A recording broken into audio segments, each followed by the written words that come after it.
अस्सलामुअलैकुम, आप देख रही हैं प्रोग्राम हर जाविये से। मैं हूं आपके साथ शुमाइला अरशद। नाज़रीन, चेयरमैन पीटीआई के लिए हर आने वाला दिन एक नई मुश्किल लेकर आ रहा है। चेयरमैन पीटीआई के खिलाफ तोशाखाना फौजदारी कार्रवाई में बड़ी पेशरफ्त सामने आई है और सेशन कोर्ट ने कल केस समाअत के लिए मुकर्रर करते हुए उनको तलबी का नोटिस भी जारी कर दिया है और ज़ाती हैसियत में उन्हें तलब किया गया है। और ये भी बात सामने आई थी कि इस्लामाबाद हाई कोर्ट ने 7 रोज़ में सेशन कोर्ट को फैसला करने का हुक्म दे रखा है। फिर आज ही चेयरमैन पीटीआई को जीएचक्यू पर जो हमला किया गया था, इसके अलावा सानह 9 मई को जो वाकयात पेश आए थे उसमें भी मुलजिम नामजद करने का फैसला किया गया है और मनसूबा साज के तौर पर उन्हें नामजद करने का फैसला हुआ है। और इस फैसले से कबल जो कानूनी माहिरीन हैं उनसे मुशावरत भी की गई थी। फिर कल हमने देखा था कि नैब तरमीम का ऑर्डिनेंस एक जारी हुआ था, उसमें भी बज़ाहिर लगता ऐसा था कि अब चेयरमैन पीटीआई के लिए मुश्किलात में मजीद इजाफा होने जा रहा है। तो अब आगे होना क्या है, उनका मुस्तकबिल क्या है और क्या उनकी जो मुश्किलात हैं वो हर आते दिन के साथ बढ़ती चली जा रही हैं और मज़ीद उनके गिर्द जो शिकंजा है वो तंग होता जा रहा है। जुलाई का महीना उनके लिए कैसा रहेगा, इस पर हम बात करेंगे। इसके अलावा एक और अहम तहकीकात शुरू कर दी गई हैं, वो ये हैं कि आईपीपी से के हवाले से तहकीकात की जाएंगी और नैब इस हवाले से बड़ा मुतहर्रिक हो गया है। आईपीपीस को 500 अरब की अदायगी की इंक्वायरी शुरू होगी। सेक्रेटरी पावर डिवीजन को इस हवाले से हिदायत जारी कर दी गई हैं और 11 जुलाई तक इस हवाले से जो तफसीलात हैं वो भी मांग ली गई हैं। मामला कुछ यूँ है कि 2013 में अदायगी के लिए बैंकों से 500 अरब रुपए कर्ज लिया गया था और ये इल्ज़ाम लगाया जा रहा है कि अफसरान ने मनपसंद आईपीपीस को अदायगी में ये किरदार अदा किया है। अब इस सब में कौन कौन शामिल था, किस किस के खिलाफ तहकीकात होंगी, ये किसके दौरे हुकूमत में हुआ और इसका आगे क्या मंजरनामा है, इस पर हम बात करेंगे। और आज एक और बड़ी अजीब सी सूरत हाल हमने ये देखी कि गिलगित बल्तिस्तान असम्बली में आज वज़ीर आला का इंतखाब होना था, लेकिन ये इंतखाब हो ना सका। असम्बली इजलास को रोक दिया गया, सहाफ़ियों को बाहर निकाल दिया गया, पुलिस की नफरी असम्बली में दाखिल हो गई। जबकि हालात अगर वहाँ पर देखे जाएँ तो वहाँ पर पीटीआई की अक्सरियत है। तो सवाल अब ये पैदा हो रहा है, क्या गिलगित बल्तिस्तान असम्बली भी अब पीटीआई के हाथ से निकल गई है? ऐसा क्यों हुआ, इसके पीछे कहानी क्या है, वजह क्या थी, इस पर हम अपने मेहमानों से बात करेंगे। फिर प्रोग्राम में हम आज लाहौर की जो सूरत हाल है उस पर भी बात करेंगे। लाहौर में जो तूफ़ानी बारिशें हुई हैं, 30 साल रिकॉर्ड टूट गया है, 9 अफराद जान से चले गए हैं। जो दावे थे, जो वादे थे, उनकी कलई खुल गई है। अपने मेहमानों से मैं आपका तारुफ करवा देती हूँ। सीनियर तजियाकार कमर चीमा साहब हमारे साथ मौजूद हैं। सर, आपका बहुत शुक्रिया प्रोग्राम में शामिल होने के लिए। मुनव्वर बट लाहौर स्टूडियो से हमारे साथ हैं, ब्यूरो चीफ लाहौर हैं। इस्लामाबाद स्टूडियो से काशिफ रफ़ीक ने हमें ज्वाइन किया है और इम्तियाज़ खान फारान साहब कराची के स्टूडियो से हमारे साथ मौजूद हैं। सबसे पहले कमर चीमा साहब, आपसे मेरा ये सवाल है, आपको क्या लगता है चेयरमैन पीटीआई को पूरी तरह से मुकदमात में जकड़ लिया गया है या अभी भी उनके पास बचने का कोई रास्ता है? कैसा मुस्तकबिल आपको नजर आता है? बहुत शुक्रिया। देखिए, पहली बात तो ये है कि चेयरमैन पीटीआई जो हैं वो ऐसी गलतियां कर बैठे हैं, सियासी गलतियां कर बैठे हैं और उसके बाद वो जिस तरह की लाइन एंड लेंथ पॉलिटिकली उन्होंने चूज कर ली, वो बिल्कुल भूल गए कि वो जिस प्रोसेस के जरिए पावर में आए थे उसी को चैलेंज कर दिया। सो मुझे लगता है, और दूसरा ये है कि उनका जो सबसे बड़ा जुर्म ये है, मैं समझता हूँ, वो ये है कि जो उन्होंने फौज के अंदर एक बगावत करवाने की कोशिश की, वो चाहते थे बगावत हो जाए किसी तरीके और मैं इसका सियासी फायदा उठा लूं। और जिस तरह एक आपने देखा अकाउंटेबिलिटी का प्रोसेस जो है वो अफवाज पाकिस्तान के अंदर और बाकी भी चल रहा है। सो मुझे लग रहा है कि चेयरमैन पीटीआई ये गलती कर बैठे हैं। अदरवाइज सियासी तौर पे वो असम्बलियों से निकल गए, केसेस उनके ऊपर बहुत ज्यादा हैं, लेकिन वो कहीं पे भी समझ नहीं पाए और वो शायद समझे कि इलेक्शंस होंगे, मैं बड़ी मेजॉरिटी से जीत जाऊंगा। वो किसी की सुनते भी नहीं थे, ये तो पार्टी के लोग भी कहते हैं। तो जिस तरह तेजी से उनकी सियासत बिखर गई है और जिस तरह हर रोज उनको कोर्ट्स में जाना पड़ता है, अपनी बेल करवानी पड़ती है, कोई उनके साथ खड़ा नहीं होता, कोई उनके घर नहीं आता, तो मेरा ख्याल है कि वो ऑलमोस्ट आइसोलेटेड हो चुके हैं। और इस वक्त तो पीपल्स पार्टी और जो पीएमएलएन है वो तो अगले 2023 के सेटअप की बातें कर रहे हैं, वो तो इमरान खान को डिस्कस ही नहीं कर रहे। उनको बिल्कुल। बयानिया मिल गया 9 मई का। सो मुझे नहीं लगता कि इमरान खान के पास अभी कोई ऑप्शन मौजूद है। वो अपने पते इस वक्त हार चुके हैं और सिर्फ अपनी ही गलत सियासी चालों की वजह से वो पत्ते सर, हारे हैं। आइंदा इलेक्शन में वो हिस्सा लेते नजर आ रहे हैं उनकी जमात? देखिए, जमात तो शायद होगी, लेकिन शायद इमरान खान साहब ना हिस्सा ले सकें, क्योंकि अगर इमरान खान साहब बाहर रहते हैं तो इसका बहुत बड़ा एडवांटेज मिल सकता है उनको, और उनके लोग उनके लिए निकलेंगे। अगर बेसिकली तो उम्मीद तोड़ी जा रही है, वो जो Imran Khan as a hope था, उस होप को ख़त्म किया जा रहा है, और इमरान खान ने खुद ही वो होप ख़त्म कर दी अपने गलत सियासी चालों की वजह से। सो मुझे नहीं लगता कि इमरान खान अगले 2023 के सियासी लैंडस्केप में, अगर नवाज शरीफ 2000 और उनकी बेटी 2018 में जो है वो जेलों में जा सकते हैं और इमरान खान अकेले सियासी बेनिफिशियरी हो सकते हैं, तो इमरान खान उस प्रोसेस से क्यों नहीं गुजर सकते? मेरा ख्याल है कि मरियम नवाज और पीएमएलएन चाहते हैं कि लेवल प्लेइंग फील्ड इसी चीज का नाम है। सर, जुलाई का महीना उनके लिए काफी ज्यादा मुश्किल करार दिया जा रहा है, आपको उनकी गिरफ्तारी होती नजर आ रही है जो केसेस उन पर बनाए जा रहे हैं? जी, सुनने में तो यही आ रहा है कि अगले हफ्ते उनको गिरफ्तार कर लिया जाएगा, और अभी वो वक्त करीब आ गया है, क्योंकि हुकूमत का टाइम भी ख़त्म होने वाला है अगस्त में, और एक जो मज़ीद जो सियासी फ़ायदा पीएमएलएन एंड पीपल्स पार्टी चाहती है, जहाँ जहाँ पे पीपल्स जो पीटीआई का जोर था, वो लग रहा है कि वो तभी हासिल किया जा सकता है अगर इस उम्मीद को ख़त्म कर दिया जाए कि इमरान खान का 2023 में कोई मुस्तकबिल नहीं है, और उनका सियासी मुस्तकबिल भी नहीं है। सो लगता तो यही है जी। सियासी मुस्तकबिल भी काफी ज्यादा मुतासिर नजर आ रहा है और उनके लिए अपनी मुश्किलात भी बढ़ गई हैं। मुनव्वर, आपको क्या लगता है चेयरमैन पीटीआई का कैसा मुस्तकबिल है? चेयरमैन पीटीआई का मुस्तकबिल तो फिलहाल तारीख ही है, लेकिन बिल्कुल तारीख है, लेकिन ये है कि उनकी जमात जो है वो उसका मुस्तकबिल तारीख नहीं है। मैं आइंदा आने वाले इलेक्शन में पंजाब में उसे दूसरे से तीसरे दर्जे की जमात देख रहा हूँ, वो इतनी वो सीटें निकालेगी यहाँ पे, और मेरा ख्याल है केपी में भी उनकी यही पोजीशन होगी। तो ओवरऑल अगर इस आइंदा इलेक्शन को भी देखा जाए तो मैं तीसरे से चौथे नंबर पे देख रहा हूँ पीटीआई को, कि उसकी इतनी सीटें होंगी कि वो इस रेस में इस जगह पे खड़ी हो। अगरचे अब उनके पास सिर्फ अपोजिशन का ही रोल रहेगा, लेकिन अगर वो तरीके से चले तो वो अपोजिशन के तौर पे उनकी परफॉर्मेंस हमेशा से अच्छी रही है, और अभी भी अगरचे बहुत से इनके रहनुमा उनके ऊपर जो मीडिया के ऊपर आने का उनको मौका नहीं मिल रहा, लेकिन जहां जहां उनके पास स्पेस सीगी है वो वहां पे बात कर रहे हैं और ठीक ठाक अपोजिशन कर रहे हैं। तो ये अपोजिशन का रोल इनको फिट लग रहा है मुझे। तो आइंदा इलेक्शन में ये बिल्कुल वॉश आउट होने वाली बात मुझे ये समझ नहीं आ रही। अवाम में उनका वोट मौजूद है, ये उसी तरह की सिचुएशन है जो 2018 के इलेक्शन में थी। पीएमएलएन का वोट मौजूद था, लेकिन वो उनके कायद के पास ये इसी तरह के हालात थे कि वो मंजर आम पे नहीं आ सकते थे, उन्ना चीज़ें लीड करते थे। तो जो उन्होंने बोया था वो फसल काटने जा रहे हैं, और मुझे ये लगता है कि अभी ये बहुत से मामलात में इस तरह ही है जैसे वो ऊंट पे बैठे हुए बंदे को कुत्ता काट ले। तो ये इस तरह की भी चीज़ें उनके ऊपर हैं। ठीक है। अच्छा काशिफ, आपका इस पर क्या ख्याल है? मुकदमात चेयरमैन पीटीआई के लिए कितने संगीन हैं, उनका सियासी मुस्तकबिल कैसा नज़र आता है, और जो उनका वोट बैंक है वो कितना मुतासर है? क्योंकि हमने कल भी देखा है और आज भी देखा है कि उनके जो साथी थे वो तो पार्टी छोड़े चले जा रहे हैं, ये सिलसिला रुका नहीं है। बहुत शुक्रिया। देखें शुमाइला, जो केसेस का मामला है, सबसे इम्पोर्टेंट चीज़ ये थी कि अभी तक जो जीएचक्यू पे अटैक किया गया, जो स्ट्रेटजिक जो एरियाज थे, जो लाहौर में जो मामला हुआ, फैसलाबाद में हुआ, पेशावर में हुआ, इन तमाम जो जलाओ घिराव था इसके अंदर डायरेक्टली अभी तक चेयरमैन तहरीक इंसाफ को इम्प्लीकेट नहीं किया गया था।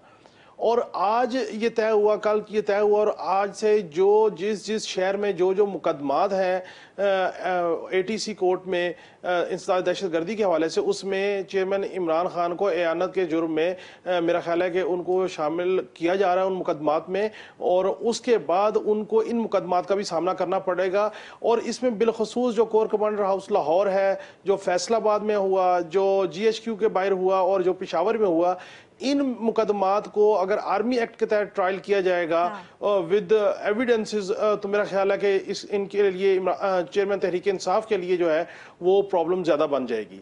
जहां तक दूसरी बात है, देखें तोशाखाना केस में भी कल उनको तलब कर लिया गया इस्लामाबाद में और 7 दिन के अंदर अंदर इस केस को डिसाइड करना है। तो इसका मतलब ये है कि उनकी नाअहली का ऑप्शन भी जो है वो इसी जुलाई में होगा। जुलाई में सब कुछ होना जरूरी है। अगर जुलाई के अंदर गिरफ्तारी नहीं होती, जो कि हम तवातर से कह रहे हैं कि हमारे पास जो इतलात है कि जुलाई के अंदर चेयरमैन तहरीक इंसाफ की गिरफ्तारी भी होगी, और मेरा ख्याल ये है कि जुलाई के अंदर इनकी नाअहली भी हो जाएगी।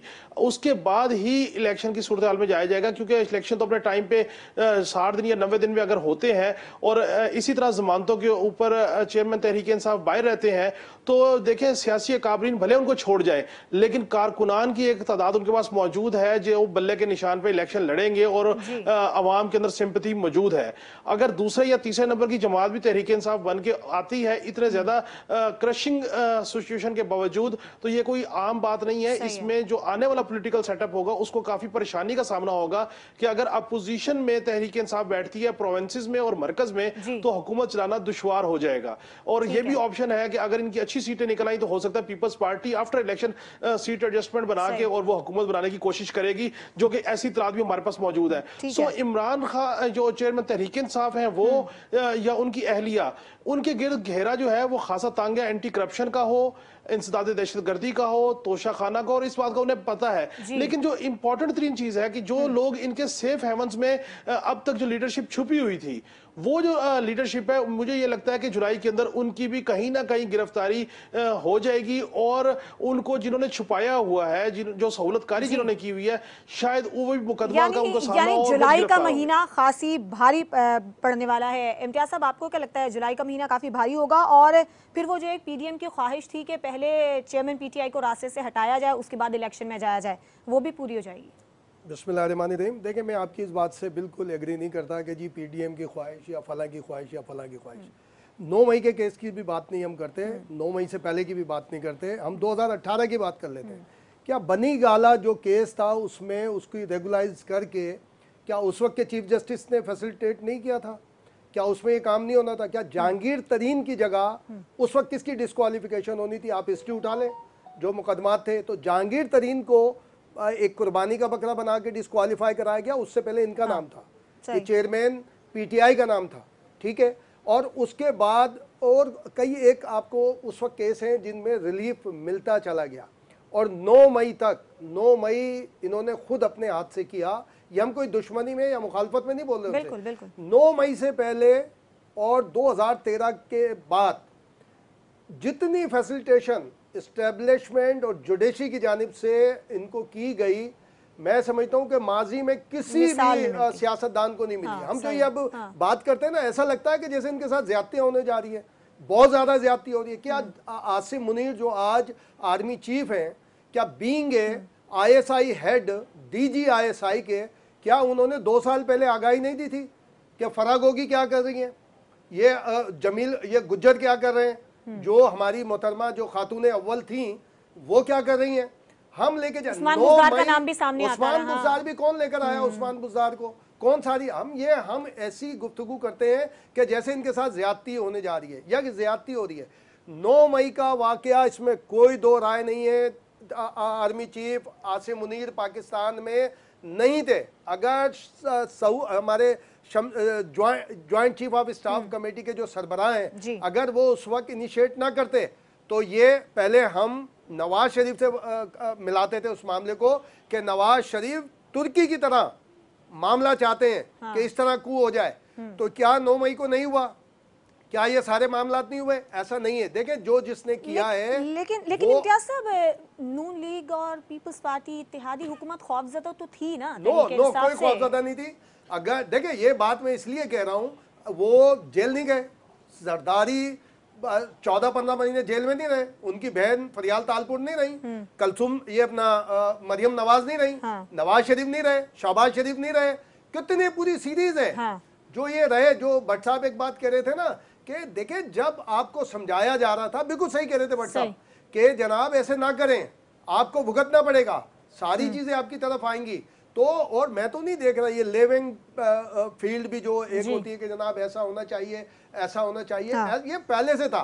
2018 में जिस तरह से लाए, जिस तरह से आया गया मामला, अगर वो रिवर्स की तरफ जा रहा है या अपनी मंतकी अंजाम को पहुंचा, तो हमें वो नहीं उसमें करना चाहिए। बहुत सारे केस है, लेकिन एक में सिर्फ हाँ, जी एक में आपको बात करता चलूं कि इब्तदाई दिनों में ऑप्शंस थे, मगर चूंकि जुडिशरी की जानिब से एक्स्ट्रा ऑर्डिनरी सपोर्ट मिल रही थी और बहुत सारे जो एस्टेब्लिशमेंट में लोग बैठे हुए थे, ब्यूरोक्रेसी में लोग बैठे हुए थे, वो एक्स्ट्रा ऑर्डिनरी सपोर्ट। लेकिन इस बात से तो कोई भी डिनाई नहीं कर रहा है कि तहरीक इंसाफ को जरूरत से ज्यादा सपोर्ट जो है वो नहीं, ये इनके पास मौका था 9 मई से पहले मुल्क से बाहर जाने का। वही बात ना, अपने सऊदी अरब का एक मामला चल रहा था शुमाइला, बस ये मैं कंप्लीट कर दूं। सऊदी अरब का मामला चल रहा था, वहां जलावतनी का एक चांस था, क्योंकि यूके में नहीं जा सकते ये। आज एक जो नकवी साहब जो अरेस्ट है, वहां पे उनका एक मामला है।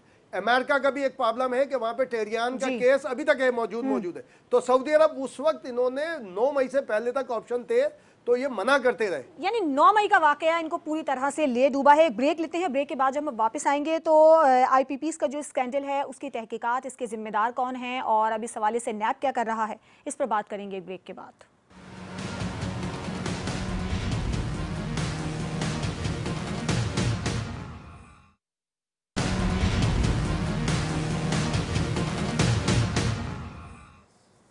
नैब मुतहरिक हो गया है आईपीपी स्कैंडल की तहकीकात के लिए। अब इस तहकीकात में कौन कौन से अफसरान के नाम शामिल होंगे, कौन इसके दायरे में आएगा, इस पर हम बात करेंगे। कमर चीमा साहब बताइएगा, ये बड़ा अहम स्कैंडल है जिसके लिए अब नैब मुतहरिक हुआ है। आपको क्या लगता है कि इसमें अब कौन कौन इसके दायरे में आ सकता है और किसके खिलाफ ये कार्रवाई हो सकती है, कौन कौन मुलव्विस होगा इसमें? देखें, मुलव्विस तो वही होंगे जो इस वक्त ऑपोजिशन में है। और ये तो आपको पता है नैब इमरान खान के दौर में क्या करता रहा है। ये बड़ी अनफॉर्चुनेट रियलिटी है पाकिस्तान की कि सियासतदानों ने नैब को इसलिए रख दिया है, इसकी इस अदारे की वैल्यू कोई नहीं। आज हम अपने इलेक्शन कमीशन पे ट्रस्ट नहीं कर सकते, आज हम पुलिस पे ट्रस्ट नहीं कर सकते, हम नैब पे ट्रस्ट नहीं करते, हम एफआईए पे ट्रस्ट नहीं करते। और ये सिर्फ सियासतदानों की जो पॉलिटिकल विक्टिमाइजेशन है इसकी वजह से। इनका दिल करता है, इमरान खान का दिल करता है, वो कहते हैं जनाब ऐसे कर दें। आज ये जो बैठे हैं इनका दिल करेगा कि इमरान खान चेयरमैन पीटीआई के खिलाफ ऐसे कर दें। सो मुझे तो ऐसे लगता है कि ये सिर्फ लगता है कि 10-15 लोग हैं पाकिस्तान में जो मुल्क चला रहे हैं। बाकी सारे तो हम लोग तमाशाई बैठे हुए हैं, इनको देख रहे हैं, इनके लिए तालियां बजाते हैं, इनके लिए रोते हैं, हम इनके लिए हंसते हैं। और अभी ये नई बात आ रही है सर, भुगतते भी हैं।